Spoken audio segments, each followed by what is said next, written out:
I live in one of the most heavily industrialised towns in the north of England. It's an old iron and steel town, it still is. It has the largest industrial chemical complex in Europe. It's the second most busy port in the UK, and ships come in with containers and tankers, and there are oil storage depots and oil refineries. But despite all that, it's a very hard town, but despite all that, it is actually one of the most beautiful areas of the world. And recently I was brought face to face with what I would call the second stage of the Gurdjieff work. And I call it the second stage because the first stage is that stage that we pass through as a result of our self-observation.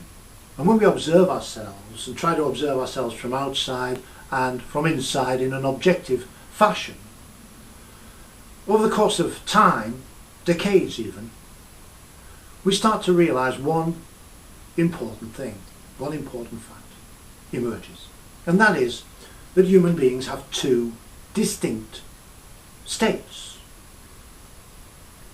They have two distinct states. And we define these states objectively in the following ways. The first state that we have is the state which we call eyes open. And the second state that we discover by this process of self-observation over decades is the state we define by the terms eyes closed. And we realise that we, as human beings, either have our eyes open or we have our eyes closed. And it's a major discovery, because when we theorise wiseacre about this, we suppose that when we have our eyes open, we are looking out at the light. We are perceiving. And equally, when we wiseacre and theorise, we suppose that when we have our eyes closed, we are looking inward at darkness, introspection. And if we simplify this, and I'm a mathematician and I love things like this, if we regard man as a circle, then of course there's an inside and an outside. And we think that when we have our eyes open in this state of perception, we are looking out from the circle. We are connecting the inside and the outside of the circle. And this is how it is. And when we have our eyes closed, we are simply looking inward, introspection, at what's in the circle. Now, anything in a circle, isolated from the external world, simply stagnates. It descends. The law of entropy, second law of thermodynamics, the law of falling, which of course, it simply stagnates. And so we come to realise that the important thing is this perception, this connection between the inside world and the outside world that we have when our eyes are open, or that we should have, because there is a third state which Gurdjieff points out, which he calls waking sleep. And we find that when we have our eyes open, when we should be looking out, when we should be perceiving the world, when we should be connecting the inside with the outside, we find that actually we have our eyes open, but we are still in the state of introspection, looking within. This is called waking sleep. And so we have three states possible for us. We have the state when we have our eyes open and we are looking out and connecting inside and outside, called perception. We have the state when we have our eyes closed, when we are looking within, which we call introspection. And we find we have a third state, completely abnormal state, and that is when we have our eyes open and we're walking down the street or doing any activity. We have our eyes open and yet we are still in the state of introspection, looking within.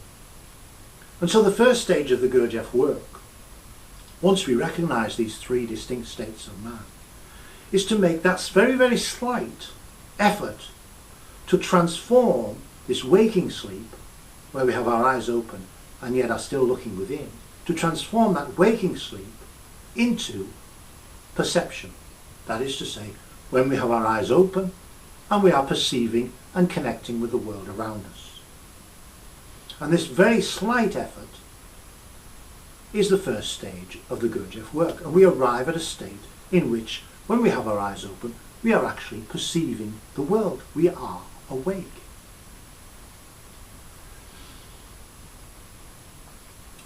Now, the area where I live is a very beautiful area. A few days ago, I visited a lake, Lily Pond Lake, near here. It is the most beautiful place you could imagine. It's a lake covered with lilies. They're all flowering at the moment. It's the summer. The sun was blasting down. There were moorhens on the lake. There were ducks. There were geese.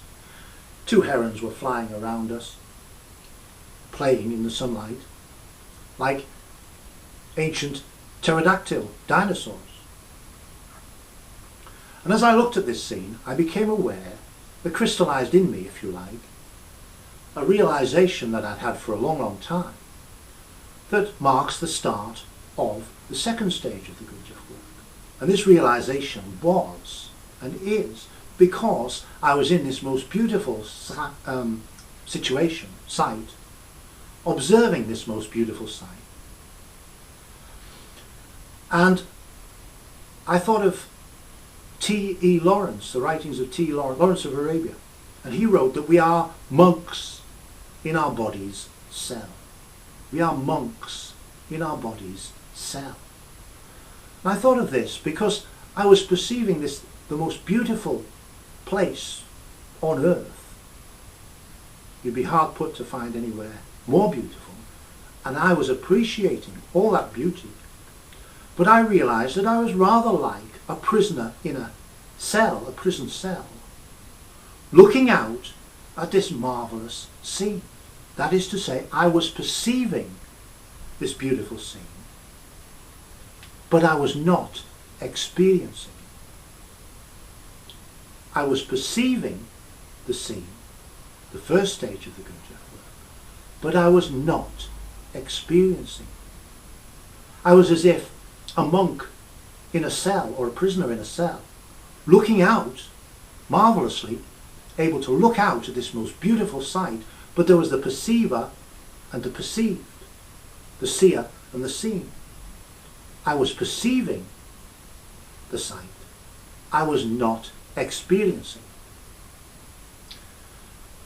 The problem with mankind, Gurdjieff says, is the abnormal, external conditions of ordinary being existence established by us ourselves.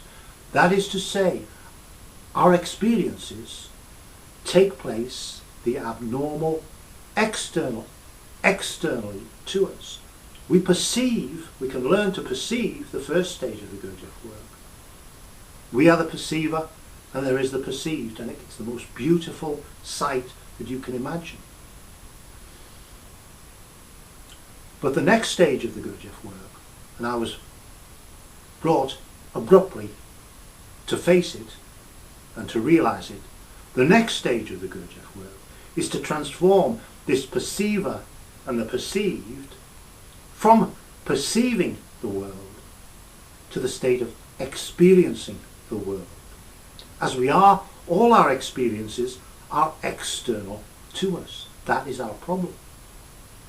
The task, therefore, in this second stage of the Gurdjieff work, once you are able to perceive, is to transform that perception of the world into the experience of that world. So that our experiences are no longer external to us, abnormally, as Gurdjieff said. So that our experiences are no longer external to us, and that we ourselves can benefit from them. The second stage of the Gurdjieff work.